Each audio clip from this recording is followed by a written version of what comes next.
છો આપનો? મેડમ, મારો સવાલ એ છે કે મારી જોડે RICTC અને RIFC બે છે. તો મેં કાઉન્ટર પ્રાઇસ લખેલું છે અંદર 152 રૂપિયા મેં RIFC લીધા છે અને RICTC મેં 850 લીધા છે. તો હવે આમાં લોંગ ટર્મ વ્યૂ કઈ રીતે રાખી શકાય? કેટલા વર્ષ થઈ શકું? મારો ટાઈમિંગ પીરિયડ છે 6 મહિના RICTCમાં. એ તો લોંગ ટર્મ નહીં, એ શોર્ટ ટર્મ તમારો વ્યૂ છે, પણ તમને જરૂરથી અમે જણાવીશું. વિરાટ, IRFC 350 કાઉન્ટર 152 રૂપિયાની ખરીદી, IRCTC 60 કાઉન્ટર 852 રૂપિયાની ખરીદી.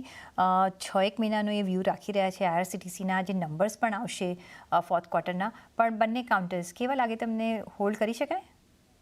સો પહેલા સ્ટાર્ટ કરીએ આપણે IRFC થી. તો IRFC રિસેન્ટલી જે ડેવલપમેન્ટ થયું છે ઘણું અટ્રેક્ટિવ આપણને બધું જોવા મળ્યું છે ટેકનિકલ લેવલ પર. અગર આપણે ડેઈલી વીકલી ગમે તે ચાર્ટ પર જોવા જઈએ તો એક સારા લેવલ પર આપણને કારોબાર કરતો જોવા મળ્યું છે.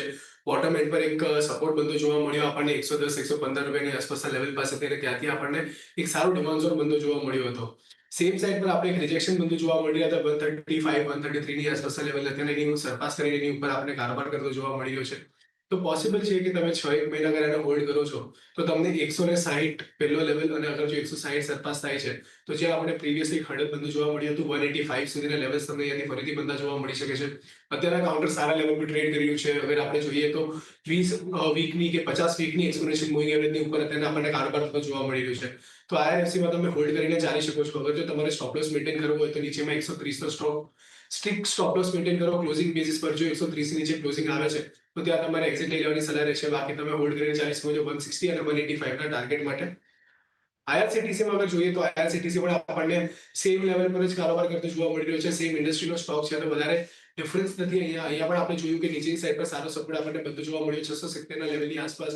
ત્યાંથી આપણને બાઉન્સ આવતો જોવા મળ્યો અને પ્રીવિયસલી આપણે જે ઓબ્ઝર્વ કરી રહ્યા હતા 800 થી 810 ની વચ્ચેના લેવલ્સ, ત્યાંથી આપણને રિજેક્શન આવતો જોવા મળી રહ્યું છે.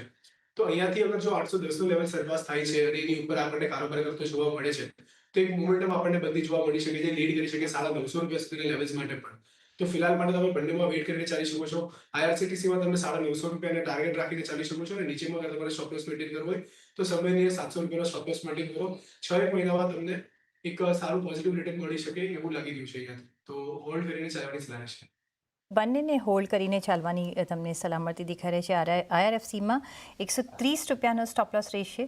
160 થી 185ના ટાર્ગેટ માટે તમે કામકાજ કરી શકો છો.